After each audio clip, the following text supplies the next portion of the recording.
We've heard of plenty of unlikely friendships between people and animals, but this one might just take the top spot for strangest but cutest weird friendship. When Fiona Presly was gardening in her home in Scotland, she chanced upon a queen bumblebee that seemed very confused and disoriented. When she picked up the bee, she noticed that the bee didn't have any wings.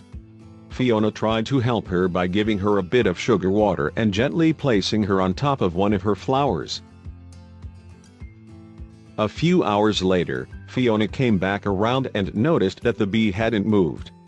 A storm was approaching, so she decided to bring the bee into her home for the time being.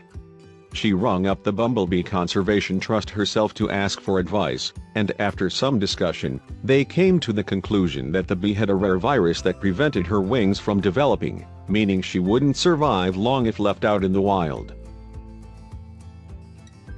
That's when Fiona decided to give this bee the best life she could.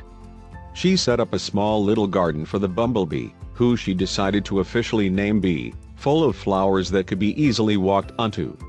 To ward off other bugs and creatures, Fiona put up some netting so Bee could enjoy her private buffet in peace.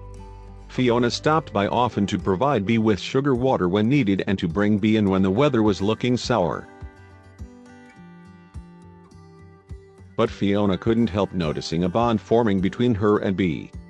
When she put out her hand, Bee would immediately perk up and happily climb onto her.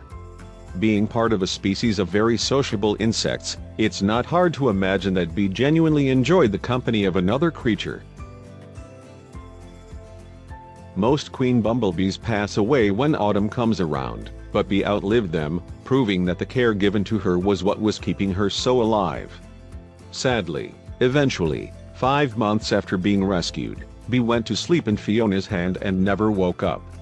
Although Fiona was sad, she knew that Bee had already lived longer than she should have. She buried the little one in the garden with her favorite flower. Since then, Fiona has looked at insects in a whole new way, and she truly believes that they did share a strong, if unusual, bond to each other.